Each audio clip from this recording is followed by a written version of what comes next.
الحمد لله الذي شرفنا على سائر الأمم برسالة من اختصه من بين الأنام بجوامع الكلم وجواهر الحكم، ونشهد أن لا إله إلا الله وحده لا شريك له، ونشهد أن سيدنا ومولانا محمدًا عبده ورسوله. أما بعد، فأعوذ بالله من الشيطان الرجيم. بسم الله الرحمن الرحيم. إن الذين آمنوا وعملوا الصالحات إنا لا نضيع أجر من أحسن عملا. أولئك لهم جنات عدن تجري من تحتهم الأنهار يحلون فيها من أساور من ذهب ويلبسون ثيابا خضرا من سندس واستبرق متكئين فيها على الأرائك نعم الثواب وحسنت مرتفقا. صدق الله العظيم. اللهم صل على محمد النبي الأمي وعلى آله وأصحابه وسلم تسلیما. میرے واجب الاحترام معزز سامعین اور دوستوں بزرگوں، ہمارے پچھلے درس قرآن کے اندر جہنم کے احوال اور تھوڑا سا جنت کا نقشہ پیش کیا گیا تھا.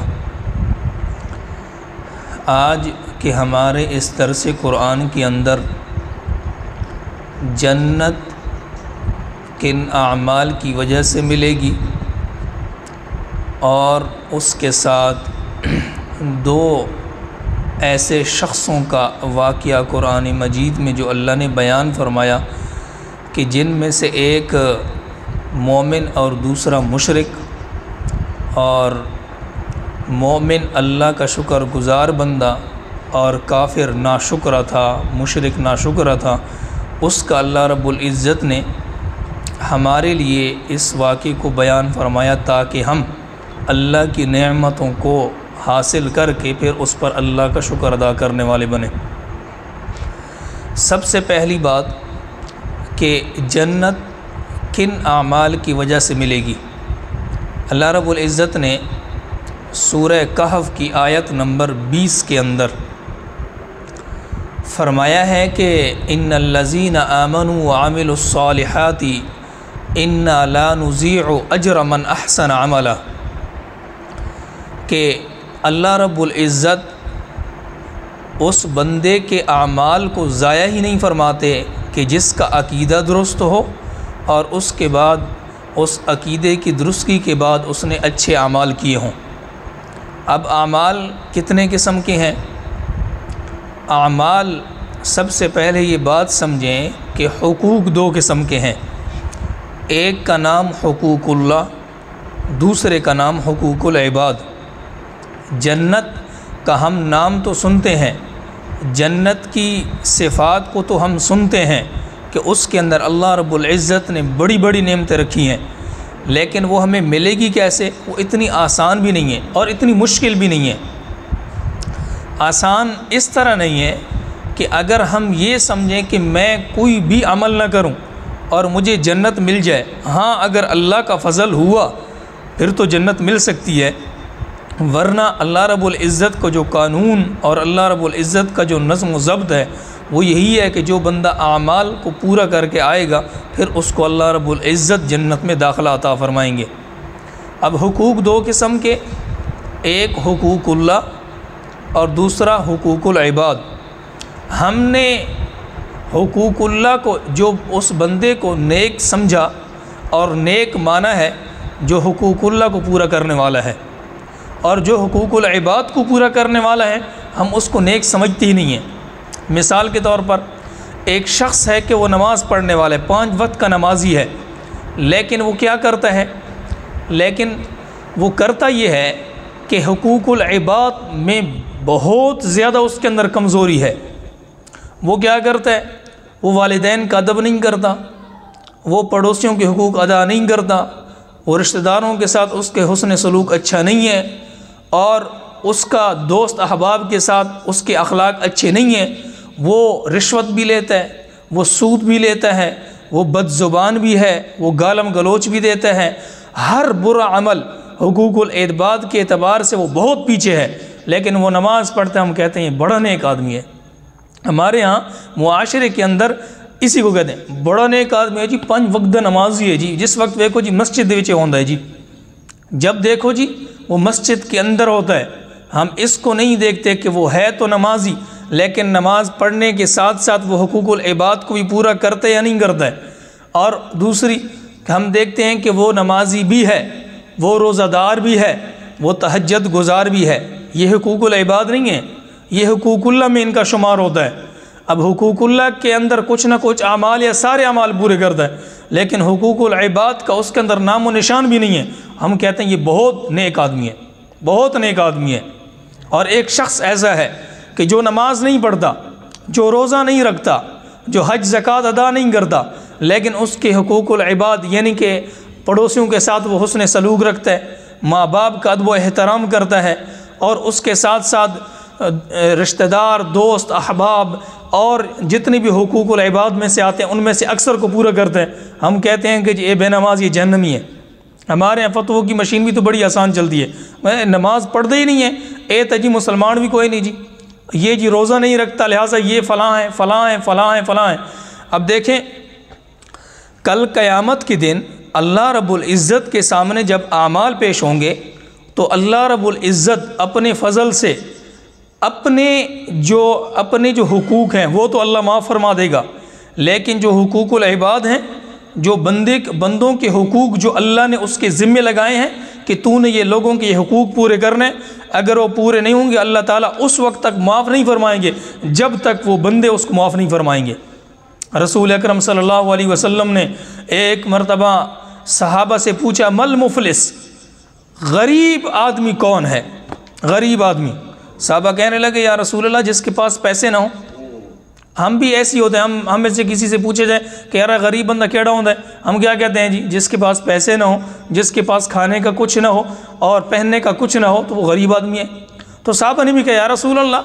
مفلس غریب آدمی تو وہ ہے کہ جس کے پاس کھانے پینے کے لیے کچھ نہ ہو۔ فرمایا نہیں، فرمایا مجھے پتہ تھا کہ آپ نے یہی جواب دینا ہے۔ فرمایا کہ مفلس یہ نہیں ہے، غریب آدمی وہ نہیں کہ جس کے پاس کھانے پینے کے لیے کچھ نہ ہو۔ فرمایا کہ غریب آدمی وہ ہے قیامت کے دن وہ یعنی پہاڑوں کی مثل جو ہے، پہاڑوں کے برابر نیکیاں لے کر آئے گا، نیکیوں کے انبار اس کے پاس لگے ہوں گے، اور ہوگا کیا؟ اس نے لوگوں کے حقوق کھائے ہوں گے، کسی کو گالی دی ہوگی، کسی کی زمین کو ہڑپ کر لیا ہوگا، اور کسی کو تھپڑ مارے ہوں گے، اور کسی کو جو ہے نا کسی کی غیبت کی ہوگی، چغلی کی ہوگی، والدین کا نافرمان ہوگا، رشتہ داروں کے حقوق کو پامال کیا ہوگا، اور اسی طرح کے بڑے بڑے جرائم اس کے پاس ہوں گے، لوگوں کے کیے ہوں گے۔ اللہ رب العزت فرمائیں گے ایک شخص آئے گا یا رسول اللہ اس نے مجھے گالی دی تھی، وہ اللہ سے کہے گا یا اللہ اس نے مجھے گالی دی ہے۔ اللہ رب العزت فرمائیں گے اچھا اس نے گالی دی ہے، ٹھیک ہے جی اس کی اتنی نیکیاں اس بندے کو دے دی جائے۔ وہ جو ڈھیروں نیکیاں لے کر آیا نا، نیکیوں کی انبار لے کر آیا، اللہ رب العزت فرمائیں گے اس بندے کی کچھ نیکیاں اٹھا کر اس کو دے دو تاکہ اس نے جو اس کو گالی دی تھی نا اس کا بدلہ برابر ہو جائے۔ اچھا ایک اور شخص آئے گا یا اللہ اس نے مجھے تھپڑ مارا تھا، اس نے مجھ پر ظلم کیا تھا، اس نے مجھے چوک چوراہے پر بے عزت کیا تھا، اور اس نے میرے ساتھ یہ کیا تھا۔ اللہ فرمائیں گے آتے جائیں اور نیکی اس سے لیتے جائیں اور اپنے حساب کتاب برابر کرتے جائیں۔ ادھر سے اس کی نیکیاں ختم ہو چکی ہوں گی، جو ڈھیروں نیکیاں اربوں خربوں نیکیاں لے کر آیا ہوگا، نیکیاں ختم، لیکن حقوق العباد جن کے حق مارے ہوں گے وہ لوگ کھڑے ہوں گے لائنوں میں، یا اللہ بھی تو ہمارا حق باقی ہے، یا اللہ بھی تو ہمارا حق باقی ہے۔ اللہ فرمائیں گے اچھا اب اس طرح کریں،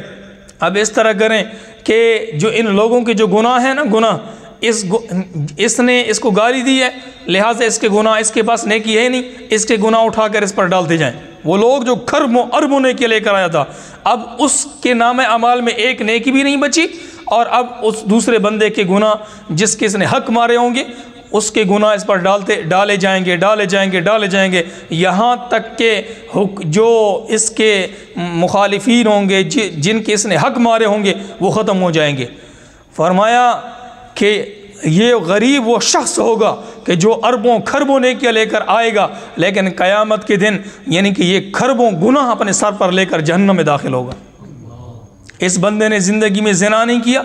اس بندے نے زندگی کے اندر رشوت نہیں کھائی، اس بندے نے زندگی کے اندر سود نہیں کھایا، اس بندے نے زندگی کے اندر جو ہے کسی کا حق، کسی مثال کے طور پر نماز نہیں چھوڑی، تہجد نہیں چھوڑی، کچھ بھی نہیں کیا، لیکن اب کس طرح جا رہا ہے؟ اب اس طرح جا رہا ہے کہ جن لوگوں نے رشوت کھائی ہے، رشوت کے گناہ اس کے کھاتے میں، سود کے گناہ اس کے کھاتے میں، غیبت کے گناہ اس کے کھاتے کے اندر، اور یعنی کہ بڑے بڑے ڈاکوؤں کے گناہ اس کے کھاتے میں۔ سمجھیں کہ جو خربوں نیکیاں لے کر آنے والا شخص ہے وہ اب رشوت اور سود اور ڈاکے اور اس کے بڑے بڑے گناہ لے کر جہنم میں جائے گا۔ فرمایا میری امت میں سب سے بڑا غریب آدمی یہ ہوگا، میری امت میں سب سے غریب شخص یہ ہوگا۔ ہم دیکھ لیں، ہم میں سے ہر ایک بندہ اپنے گریبان میں جھانکے کہ میں نے کتنے اعمال کیے، میں نمازی ہوں، میں روزہ دار ہوں، میں تہجد گزار ہوں، میں زکوٰۃ ادا کرنے والا ہوں، میں اگر مجھ پر حج فرض ہے میں حج ادا کرنے والا ہوں، اور ساتھ ساتھ یہ بھی دیکھیں کیا میں نے اپنے والدین کے حقوق ادا کیے ہیں، میں اپنی والدین کی بات مانتا ہوں، میں ان کی عزت کرتا ہوں، میں اپنے چھوٹے بہن بھائیوں کے ساتھ کس طرح رہتا ہوں، میں اپنے بڑے بہن بھائیوں کا احترام کرتا ہوں، میں اپنے عزیز و اقارب رشتہ داروں کا میں ان کے ساتھ حسن سلوک سے پیش آتا ہوں، میں پڑوسیوں کے ساتھ حسن سلوک سے پیش آتا ہوں، میں اپنے اساتذہ کرام چاہے وہ مدرسے کے ہوں، چاہے وہ سکول کے ہوں، چاہے جس قسم کے بھی میرے استاد ہیں، میں ان کے حقوق کو ادا کرتا ہوں یا نہیں کرتا ہوں۔ پھر جب ہم دیکھیں گے اور میں یہ دیکھتا ہوں کہ میرے اخلاق کیسے ہیں،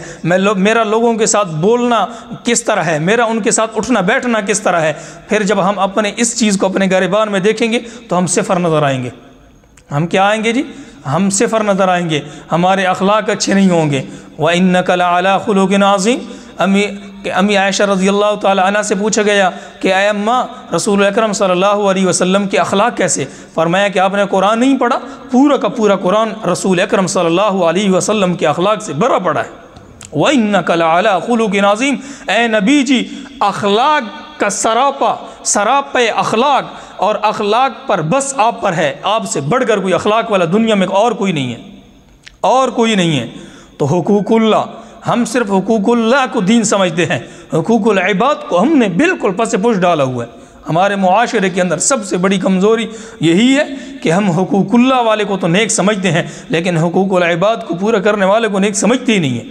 اور ہم حقوق العباد کو بالکل سمجھتے نہیں ہیں کہ یہ کوئی حقوق ہے۔ حالانکہ کل قیامت کے دن کیا کہا کہ حقوق اللہ کو اللہ اپنے فضل سے تو معاف فرما دے گا، لیکن حقوق العباد تو اللہ اس وقت تک معاف نہیں فرمائے گا جب تک کہ وہ بندے خود اپنے حقوق کو معاف نہیں فرمائیں گے۔ تو پھر معاملہ کتنا سخت ہے، ہم نے کسی کو تھپڑ مارا۔ آج کل ہمارے ہاں کیا ہوتا ہے جی، ہمارے اندر ہم غریب ہوں ایسے شریفوں کی طرح پھر رہے ہوتے ہیں کہ ہم سے بڑا کوئی شریف نہیں ہے، لوگ بھی یہ کہتے ہیں یار اب بڑا اچھا آدمی ہے، یار اس کے اخلاق بڑے اچھے ہیں، اور یہ نظریں جھکا کر چلتا ہے، کسی کے سامنے اونچی آواز سے نہیں بولتا۔ لیکن دھیرے دھیرے جیسے ہمارے پاس پیسہ آنا شروع ہوتا ہے، ہمارے اندر تکبر شروع ہو جاتا ہے، ہمارے اندر کیا ہو جاتا ہے جی؟ تکبر شروع ہو جاتا ہے، ہمارے سر سے جو ہے نا ٹوپیاں اڑ جاتی ہیں، اور ہمارے لباس کے اندر، ہمارے چلنے پھرنے کے اندر، ہمارے بولنے کے اندر، ہمارے اٹھنے بیٹھنے کے اندر بڑا فرق آ جاتا ہے، بڑا۔ پھر ہم غریب کے ساتھ نہیں بیٹھتے، ہم غریب کے ساتھ سلام کرنے کو اپنے وقار کے مطابق نہیں سمجھتے، اور ہم یہ سمجھتے ہیں کہ یار یہ میرے شان کے لائق نہیں کہ میں غریب کے ساتھ سلام کروں، یہ میرے شان کے لائق نہیں کہ میں غریب کے ساتھ باتیں کروں، اور یہ میرے شان کے لائق نہیں کہ میں غریب کے ساتھ بیٹھ کر کھانا کھاؤں۔ غریب کے ساتھ بیٹھ کر کھانا کھاؤں، پھر ہمارے اندر تکبر آ جاتا ہے، پھر ہمارے سامنے کوئی اونچی آواز سے بولے تو ہمارے ہاتھوں کے اندر خارش شروع ہو جاتی ہے، ہم کہتے ہیں کہ تو نے میرے سامنے اونچی آواز سے بات کی ہے، تو نے میرے کو فلاں اس طرح کی بات کی ہے، تو نے یہ کیا ہے، تو نے یہ کیا ہے۔ پھر ہم وہ آدمی جو سب سے زیادہ نیک سمجھا جاتا تھا جب اس کے پاس پیسہ نہیں تھا، اور آج جو ہے غرور کے اندر اتنا، گھمنڈ کے اندر اتنا آگے جا چکا کہ پھر وہ اپنے اللہ کو بھی بھول جاتا ہے، پھر کیا کر جاتا ہے، اپنے اللہ کو بھول جاتے ہیں۔ ابھی آگے قرآن کے اندر یہی واقعہ آ رہا ہے جو ابھی ہم نے واقعے کو بیان کرنا ہے، اس کے اندر یہی تھا کہ ایک شخص تھا کہ جس کو اللہ نے باغات عطا کی، جس کو اللہ نے کھیتیاں عطا کی، جس کو اللہ نے کھیتوں کے درمیان سے نہریں جاری کی ہیں، تو اس شخص کو دوسرے ساتھی نے کہا کہ اللہ کا شکر ادا کرو، تو اس نے کہا کہ یہ میری کمائی ہے، یہ کیا ہے جی، میری کمائی ہے، میں کیوں شکر ادا کروں، یہ تو سب کچھ میری محنت ہے، یہ سب کچھ میں ہوں، میں نے اپنی محنت سے کمایا ہے۔ فَأَمَّا الْإِنسَانُ إِذَا مَا ابْتَلَاهُ رَبُّهُ فَأَكْرَمَهُ وَنَعَّمَهُ فَيَقُولُ رَبِّي أَكْرَمَنِ وَأَمَّا إِذَا مَا ابْتَلَاهُ فَقَدَرَ عَلَيْهِ رِزْقَهُ فَيَقُولُ رَبِّي أَهَانَنِ۔ جب تک اللہ تعالیٰ، جب انسان کو اللہ آزماتے ہیں نا، پھر اللہ رب العزت اس پر انعام اور اکرام فرماتے ہیں، اس کو مال و دولت عطا فرماتے ہیں، اس کو دنیا کی ہر نعمت عطا فرماتے ہیں۔ پھر وہ بندہ کیا کہتا ہے، وہ یہ نہیں کہتا میرے اللہ کا شکر ہے، یہ سب مجھے اللہ نے دیا ہے، وہ کہتے ہیں نہیں یہ میری اپنی محنت ہے، یہ کیا ہے جی، یہ میری اپنی محنت ہے، میں نے پوری زندگی محنت کی ہے، میں نے اپنی جمع پونجی اس پر لگا دی ہے، تب تو یہ سب کچھ مجھے ملا ہے۔ اور جب اللہ رب العزت کسی کی رسی کو کھینچتے ہیں نا، اور یعنی کہ فقدر علیہ رزقہ، جب اللہ کسی کے رزق کو کھینچ لیتے ہیں اور اس پر جو ہے نا وقت تنگ ہو جاتا ہے اور اس کے پاس پیسہ، مال و دولت سب کچھ ختم ہوتا ہے، پھر کیا کہتے ہیں، میرے اللہ نے میری توہین کر دی ہے، میرے اللہ نے میری عزت کا خیال نہیں کیا، فلاں کو دیا تو مجھے کیوں نہیں دیا، فلاں کے پاس باقی ہے میرے پاس کیوں باقی نہیں ہے، میں نے کیا تھا۔ بہرحال میرے بھائیو، اللہ رب العزت نے جو ہمیں دنیا کے اندر پیدا فرمایا ہے، تو اس کے اندر ہم نے صرف حقوق اللہ نہیں بلکہ حقوق العباد کا بھی خاص خیال رکھنا ہے، تاکہ ہمارے اعمال، اللہ نے کیا فرمایا انا لا نضيع اجر من احسن عملا، یہ نہیں فرمایا کہ جو عمل کر کے، فرمایا احسن عملا الذي خلق الموت والحیات لیبلوکم ایکم احسن عملا۔ سورۃ الملک پارہ نمبر 29 کی آیت کے اندر اللہ رب العزت یہی فرما رہے ہیں، فرمایا ہے کہ ہم آزماتے ہیں کہ تم میں سے کون اچھے عمال کر کے آتا ہے۔ ایک تو عمل کرنا ہے اور ایک ہے اچھے عمال کر کے آنا، عمل تو کر لینا ہے لیکن اچھے عمال اخلاق کے ساتھ، سنت کے مطابق بندہ اعمال کون کرتا ہے، اعمال ساتھ کون لے کر جاتا ہے۔ جس طرح پہلے بھی دفعہ کہا تھا کہ ہمارے ہاں جو یہ مقول ہے نا کہ نیکی کر دریا میں ڈال، یہ کوئی عام محاورہ نہیں ہے، اس کو بڑا سوچ سمجھ کے کہا گیا ہے کہ نیکی کرنا تو آسان، لیکن اس نیکی کو اپنے ساتھ قبر تک لے کر جانا اور آخرت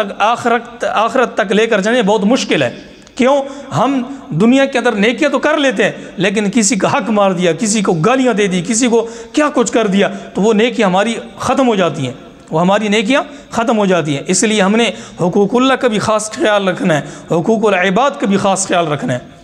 جب ہم ان اعمال پر زندگی گزاریں گے، ان اعمال کے مطابق اللہ کے احکامات کو، رسول اکرم صلی اللہ علیہ وسلم کے سنتوں کے مطابق ہم اعمال کو پورا کریں گے، پھر اللہ رب العزت ہمارے ان اعمال کے اندر کیا کچھ مٹھاس ڈال دیں گے، پھر اللہ رب العزت کے ہاں وہ جلد ہی جلد مقبول ہوں گے۔ حضرت عبداللہ بن عمر رضی اللہ تعالیٰ عنہ، تمام صحابہ میں سارے کے سارے صحابہ متبع سنت ہیں، لیکن حضرت عبداللہ بن عمر رضی اللہ تعالیٰ عنہ اصحاب رسول میں سب سے زیادہ متبع سنت ہے۔ رسول اکرم صلی اللہ علیہ وسلم کے ساتھ ایک مرتبہ سفر پر تشریف لے کر جا رہے تھے، تو راستے میں ایک درخت تھا اور اس درخت کی ٹہنی کچھ نیچے کی طرف تھی، تو نبی اکرم صلی اللہ علیہ وسلم سواری پر سوار تھے، وہاں پر پہنچے تو تھوڑے جھکے اور جھک کر اس جگہ کو کراس کیا، تو سب جھک گئے کیونکہ وہ ٹہنی تھی، لگنے کا خطرہ تھا۔ اب وہ نبی علیہ السلام دنیا تشریف لے گئے۔ ایک مرتبہ حضرت عبداللہ بن عمر رضی اللہ تعالیٰ عنہ اپنے شاگردوں کے ساتھ اسی راستے سے کہیں سفر پر جا رہے تھے اور دیکھا کہ اس جگہ پر اس درخت کو کاٹ دیا گیا ہے، اس درخت کو کاٹ دیا گیا ہے۔ تو وہاں پر جب پہنچے تو کوئی درخت کی ٹہنی نہیں ہے، کوئی درخت نہیں ہے، وہاں پر پہنچے تو ایسے نیچے جھکے اور جھک کر ایسے کافی دیر جھک کر آگے گئے اور پھر اوپر ہو گئے۔ تو جو شاگرد تھے، جو ساتھ تھے، ساتھی دوست احباب تھے، انہوں نے ایک جگہ پر مقام پر جا کر پوچھا کہ حضرت، ہم نے آج ایک عجیب عمل آپ کا دیکھا ہے کہ آپ ایک مقام پر جا کر یکدم ایسے جھکے اور تھوڑی دیر تک جھک کر پھر آگے سیدھے ہو گئے، تو کیا وجہ ہے؟ فرمایا کہ میں نبی اکرم صلی اللہ علیہ وسلم کے ساتھ ایک مرتبہ سفر پر جا رہا تھا، تو یہاں پر ایک درخت تھا، اس درخت کی ٹہنی اور منڈیر تھوڑی نیچے تھی، تو نبی علیہ السلام جھکے تھے، تو مجھے اچھا نہ لگا کہ یہاں پر میرے نبی جھک کر گزرے ہوں، اگرچہ بھی درخت وہ جگہ وہ چیز نہیں ہے، لیکن میں کہتا ہوں کہ میں اپنے محبوب کا وہ عمل تو دہرا کر چلوں یہاں سے۔ اور اسی طرح حضرت عبداللہ بن عمر رضی اللہ تعالیٰ عنہ کا ایک اور واقعہ، فرمایا کہ سفر پر اپنے دوست بلکہ نبی علیہ السلام کے ساتھ جا رہے تھے، تو نبی علیہ السلام ایک جگہ پر رکے اور جا کر قضاء حاجت فرمائی، اور اس کے بعد آیا اور اپنی سواری پر بیٹھ کر آگے اپنے مقام کی طرف چل پڑے۔ تو کچھ عرصے کے بعد حضرت عبداللہ بن عمر اسی طرح یعنی سفر پر جا رہے تھے اور اس راستے سے چلے، تو ایک جگہ پر دوستوں کو آگے ٹھہر جائیں، وہ ٹھہر گئے، اپنی سواری سے اترے اور عین ہی اسی جگہ پر جہاں پر نبی علیہ السلام بیٹھے تھے اس کے قریب جا کر بیٹھے، تھوڑی دیر بیٹھے رہے، ویسے ہی بیٹھے رہے، اور پھر اٹھے اور سواری پر بیٹھ کر اپنی منزل کی طرف رواں دواں ہوئے۔ پھر شاگردوں نے اور دوست احباب نے پوچھا کہ حضرت آج پھر ایک عجیب سا عمل آپ سے ہم نے دیکھا ہے کہ آپ نے کچھ کیا بھی نہیں ہے، کوئی چیز آپ کی وہاں پر تھی ہی نہیں ہے، ویسے ہی آپ بیٹھے کچھ دیر بیٹھے رہے اور پھر وہاں سے چل پڑے۔ فرمایا کہ میں نے نبی علیہ السلام سے سفر فرمایا تھا نبی علیہ السلام کے ساتھ، اور نبی علیہ السلام نے یہاں پر قضاء حاجت فرمائی تھی، میرے نبی یہاں پر ٹھہرے تھے، مجھے اچھا نہ لگا کہ میرے نبی یہاں پر کچھ دیر ٹھہرے ہوں تو میں یہاں سے ویسے ہی چلتا چلوں، میں نے سوچا کہ میں اپنے نبی کے اس عمل کو بھی ساتھ پورا کرتا چلوں۔ تو متبع سنت ہے، ہم اپنے نبی کے سنتوں کے ساتھ اتنی محبت کریں کہ ہمیں نبی علیہ السلام کے ایک ایک سنت کے ساتھ اتنی محبت ہو کہ اس سنت کے بغیر ہم آگے ایک قدم بھی نہ لے کر چلیں، ایک قدم بھی اس سنت کے بغیر اٹھا کر چلے بھی نہیں۔ ہمیں نبی علیہ السلام کی سنتوں کے ساتھ اتنی محبت ہو، جب ہم اللہ کے احکامات کو نبی اکرم صلی اللہ علیہ وسلم کی اس طرح سنتوں کے مطابق اور نبی علیہ السلام کی سنتوں سے اس طرح محبت فرمائیں گے، پھر اللہ رب العزت اپنے فضل و کرم سے ہمیں بغیر حساب کتاب کے جنت عطا فرمائیں گے، بغیر حساب کتاب کے جنت عطا فرمائیں گے۔ تو اللہ رب العزت، میں نے بتایا کہ جنت کو حاصل کرنے کے لیے دو قسم کے حقوق، ایک حقوق اللہ اور ایک حقوق العباد، ان دو کو کرنا ضروری ہے۔ اگر اللہ گناہگار آدمی کو اپنے فضل سے معاف فرما دیں، اللہ سے پوچھنے والا کوئی نہیں ہے، لیکن اللہ رب العزت کا ایک قانون اور اللہ رب العزت کا ایک عدل و انصاف اسی پر ہے کہ جو میرے احکام کو پورا کر کے آئے گا اس کو میں جنت کے اندر داخلہ عطا فرماؤں گا۔ اب دیکھیں جی، صحابہ کرام رضی اللہ،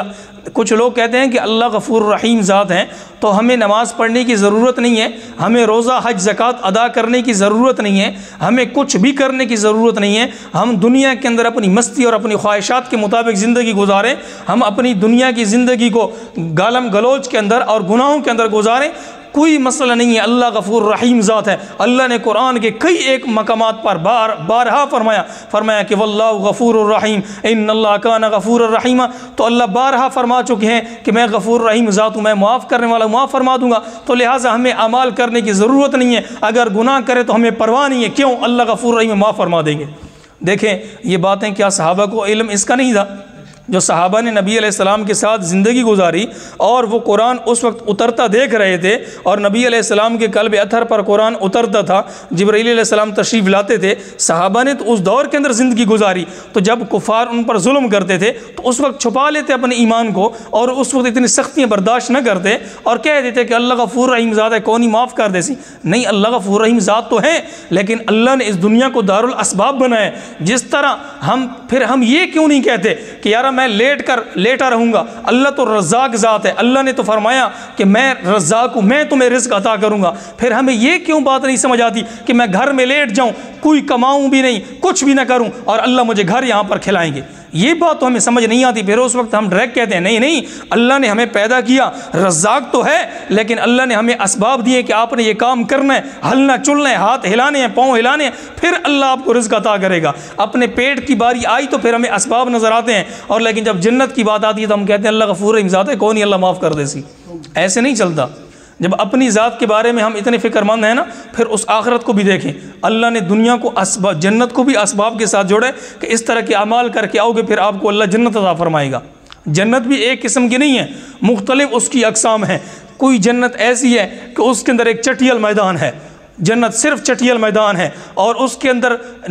باغات اور نعمتیں، یہ ہم جب ذکر اللہ کا کریں گے تو پھر اس کے ساتھ ہمارے وہاں پر اس چٹیل میدان، اس جنت کے اندر باغات لگیں گے، اس کے اندر ہماری نعمتیں ہوں گی، ورنہ ایک چٹیل میدان ہے۔ اور اسی طرح پھر جنت کے مختلف مقامات، اور سب سے اعلیٰ جنت الفردوس ہے، اس کے اندر سب سے زیادہ انعامات اور اللہ رب العزت کی طرف سے بندے کو جو اعزاز دیے جائیں گے وہ جنت الفردوس کے اندر ہوں گے۔ تو ان کو حاصل کرنے کے لیے پھر ہمیں یہ اعمال پورے کرنے پڑیں گے۔ اور اللہ رب العزت نے اس آیت کے بعد جنت کا ایک چھوٹا سا نقشہ بھی کھینچا، فرمایا کہ اولئک لہم جنات عدن،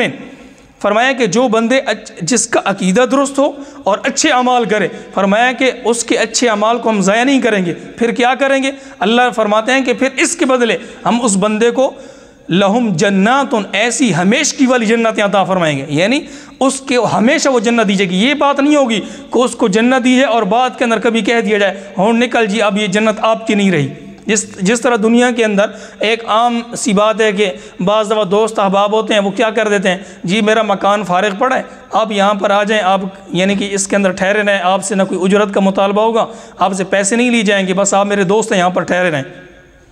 کچھ عرصہ گزرتا ہے تو پھر جو ہے نا ہماری انبن ہو جاتی ہے، یا ویسی ہم کہتے ہیں لالا نکل تو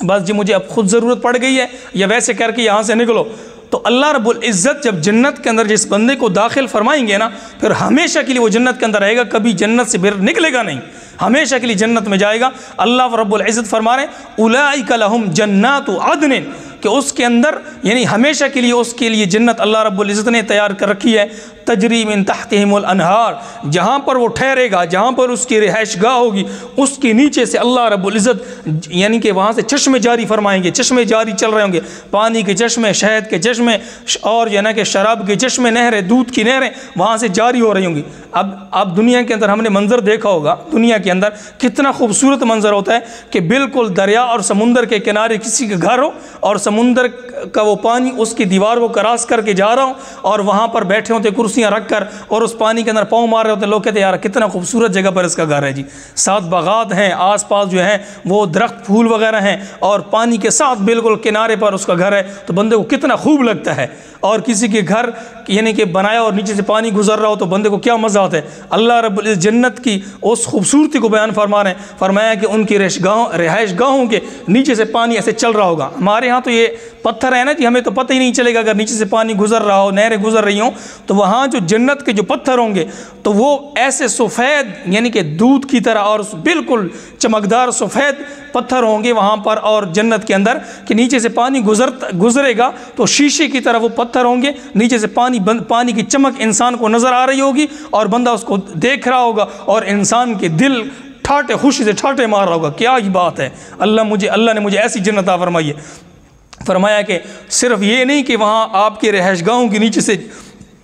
نہریں جاری ہوں گی، فرمایا کہ نہروں کے ساتھ ساتھ اللہ رب فرما رہے ہیں یحلون فیہا من اساور من ذہب، اساور من ذہب، اللہ فرماتے ہیں کہ جنت کے اندر تمہیں سونے کے کنگن پہنائے جائیں گے۔ کس کے جی؟ سونے کے کنگن پہنائے جائیں گے۔ دو چیزیں جو انسان پر دنیا کے اندر مرد پر حرام ہیں، مرد کے لیے حرام ہے، ایک نمبر سونا، نمبر دو ریشم، یہ پہننے کی چیزوں کے اندر ریشم کا کپڑا اور سونا اللہ رب العزت نے دنیا کے اندر مرد پر حرام کر رکھا ہے۔ اور اللہ کیا سب سے پہلے ان چیزوں کا ذکر فرما رہے ہیں، فرمایا کہ یحلون فیہا من اساور من ذہب، اللہ رب العزت جنت کے اندر سونے کے کنگن پہنائیں گے۔ وہ دنیا کے کنگن نہیں ہے جو آج کل ہماری عورتیں پہنتی ہیں، کنگن مختلف، اللہ رب العزت دیکھو جی یہ وہ سونا نہیں ہوگا جو دنیا کے اندر سونا ہے، وہ جنت کا سونا ایسا ہوگا کہ جب بندہ دیکھے گا تو دیکھتے ہی رہ جائے گا، ایسے خوبصورتی کی مائل وہ سونا ہوگا اور ایسے چمکدار ہوگا، اور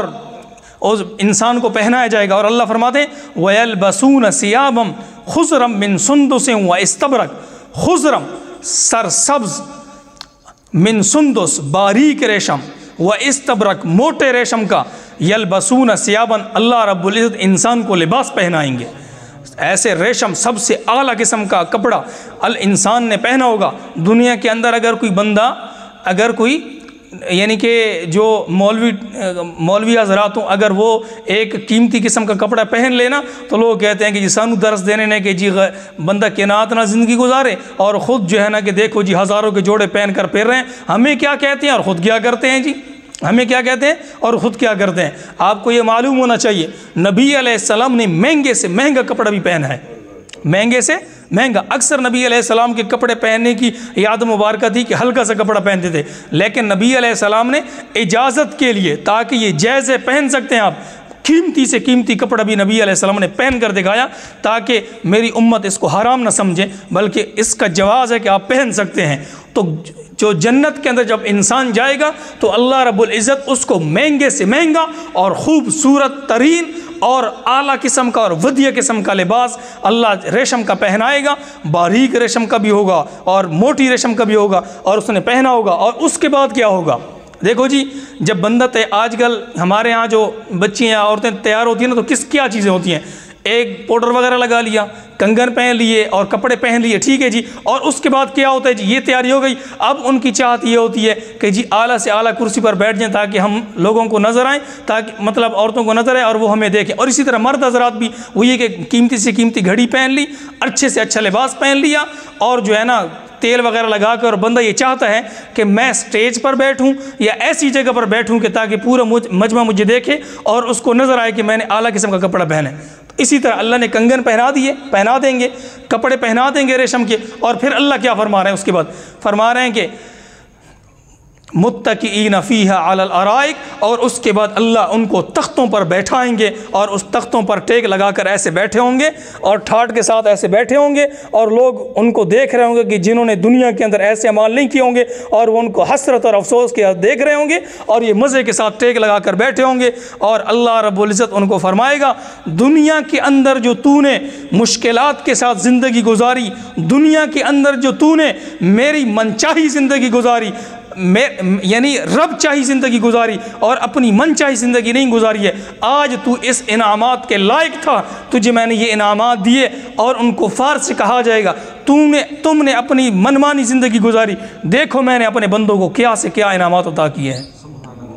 اور وہ لوگ کفار دیکھیں گے اور پھر ان پر رشک کریں گے اور کہیں گے کاش کہ ہم ایمان لے آتے، کاش کہ ہم ایمان لے آتے۔ اور اس سے بڑھ کر جب وہ جنت کے اندر بیٹھے ہوں گے اور کفار پر جب آگ کے عذابات وہ جھیل رہے ہوں گے، تو پھر وہ کہیں گے کہ کاش کہ ہم ایمان لے آتے تو آج ہمیں یہ رسوائی نہ دیکھنی پڑتی، آج ہمیں یہ عذابات جھیلنے نہ پڑتے، تو آج ہمیں یہ ذلت اور رسوائی اور شرمندگی نہ جھیلنی پڑتی، اور ہم ہمیشہ کے لیے جنت کے اندر ہوتے۔ تو یہ انعامات کس لیے ہیں؟ ان لوگوں کے لیے ہیں۔ اصل میں یہاں پر یہ بات سمجھیں کہ اللہ نے یہاں پر سونے کے کنگن اور ریشم کے لباس کا تذکرہ کیوں فرمایا؟ اصل وجہ یہ ہے کہ عرب کے اندر جب نزول قرآن کا زمانہ تھا یا اس سے پہلے کا زمانہ، اس وقت جو بادشاہ تھے یا قبیلے کے سردار تھے، وہ ان کی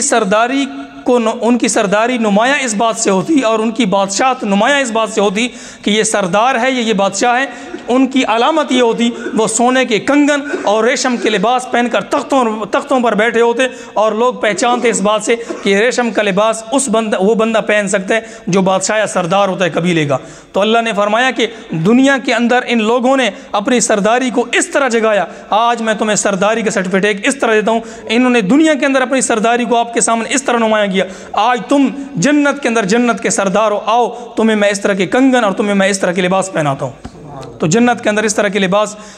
مسلمانوں نے پہنے ہوں گے، اور جنت کے اندر ہمیشہ کے لیے وہ جنت کے اندر ٹھہریں گے۔ اللہ رب کیا فرماتے ہیں؟ دیکھیں نا جی، اللہ جس کو یہ فرماتے پھر اس سے انتہا کس بات کی؟ فرمایا نعم الثواب، کیا یہ خوب بدلہ ہے۔ اللہ فرما رہے ہیں کیا یہ خوب بدلہ ہے، اس سے بڑا کوئی بدلہ نہیں ہو سکتا کہ تم دنیا کے اندر مشقتیں جھیل کر میرے لیے آؤ، تکلیف اٹھا کر آؤ، اور پھر میں تمہیں اس طرح کا بدلہ دوں گا، اس سے اور ودیع بدلہ نہیں ہو سکتا۔ یہ بہت بڑا بدلہ ہے، بہت اچھا بہترین بدلہ ہے۔ فرمایا وحسنت مرتفقہ، بہت ہی بہترین آرام گاہ ہے یہ جنت سے بہترین آرام گاہ اور کوئی نہیں ہے کہ جس جنت کے اندر نہ انسان کو کوئی یعنی کہ مشقت ہوگی، نہ تھکاوٹ ہوگی، نہ کوئی کچھ بھی جنت کے اندر نہیں ہوگا، اور مزے کے ساتھ وہ جنت کے اندر رہ رہا ہوگا۔ تو میرے بھائیو، یہ چیزیں تب ملیں گی کہ جب ہم حقوق اللہ کو بھی اور حقوق العباد کو پورا کریں گے، اور اگر ان کو پورا نہیں کریں گے، پھر اگر اللہ نے فضل سے معاف فرما دیا تو ٹھیک، ورنہ پھر انسان کو اللہ رب العزت جہنم کے اندر بھیجے گا، اور جہنم کے اندر بھیجنے کی بنیادی وجہ یہ نہیں ہوگی کہ یہ جہنم کے اندر اس لیے کہ اس کو گناہوں کی وجہ سے، بلکہ استاد جی متکلم اسلام مولانا الیاس گھمن صاحب فرمایا کرتے ہیں، فرمایا کہ مسلمان کو اللہ جہنم کے اندر عذاب کے لیے نہیں بھیجے گا، فرمایا کہ جہنم کے اندر مسلمان کو اللہ رب العزت جہنم کے اندر پاک کرنے کے لیے بھیجے گا۔ فرماتے ہیں کہ جنت پاکیزہ جگہ ہے اور اس کے اندر پاکیزہ انسان ہی داخل ہو سکتا ہے، اور جب انسان نے گناہ کی تو یہ ناپاک ہو گیا تو جہنم میں جائے گا، جہنم کی آگ کے ذریعے سے اس کے گناہوں کی دھلائی ہوگی، وہ جہنم کے اندر پاک ہو جائے گا، پھر اللہ رب العزت اس کو جہنم سے نکال کر جنت میں داخل فرمائیں گے۔ تو اس لیے ہمیں دنیا کے اندر جو زندگی گزارنی ہے، چند ایک گھڑیوں کی زندگی ہے، کوئی علم نہیں ہے کہ ابھی بھی وقت پورا ہو جائے، تو تاکہ ہم دنیا سے جائیں تو پھر اس طرح زندگی اور اس طرح اعمال لے کر جائیں کہ پھر اللہ ہم سے راضی ہو جائے، اور قیامت کے دن رسول اللہ صلی اللہ علیہ وسلم کا جب سامنا ہو وہ ہمیں سینے سے لگائیں، ہمیں ان کا سامنا کرنے سے شرمندگی اٹھانی نہ پڑے۔ اللہ ہمیں ایسے اعمال کی توفیق عطا فرمائے۔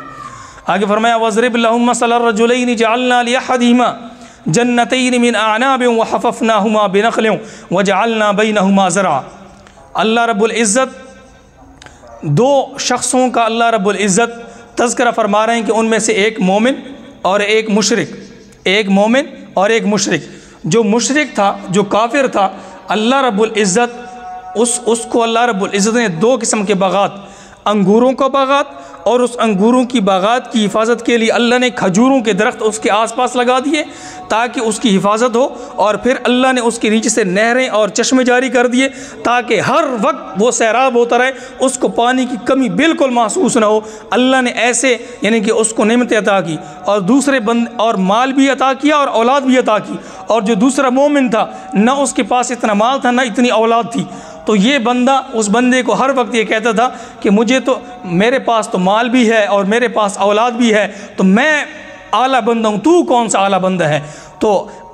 اس کا جو مکمل آگے واقعہ ہے کہ پھر ان کا آپس کے اندر کیا مکالمہ ہوا، ان کا آپس کے اندر کیا مکالمہ ہوتا رہا، ایک دوسرے کو کیا کہتے رہے، اور پھر اس کے بعد مومن کا انجام کیا ہوا اور مشرک کا انجام کیا ہوا، کیا اس کے پاس یہ باغات رہے یا باغات ختم ہو گئے اللہ کی طرف سے، کیا ان پر باغات پر عذاب آ گیا۔ تو یہ انشاءاللہ تفصیلی جو واقعہ جو قرآن میں موجود ہے اگلے درس پر اگر زندگی رہی تو ہوگا۔ اللہ رب العزت جو باتیں کہیں گئیں اللہ تعالی ہم سب کو عمل کی توفیق عطا فرمائے۔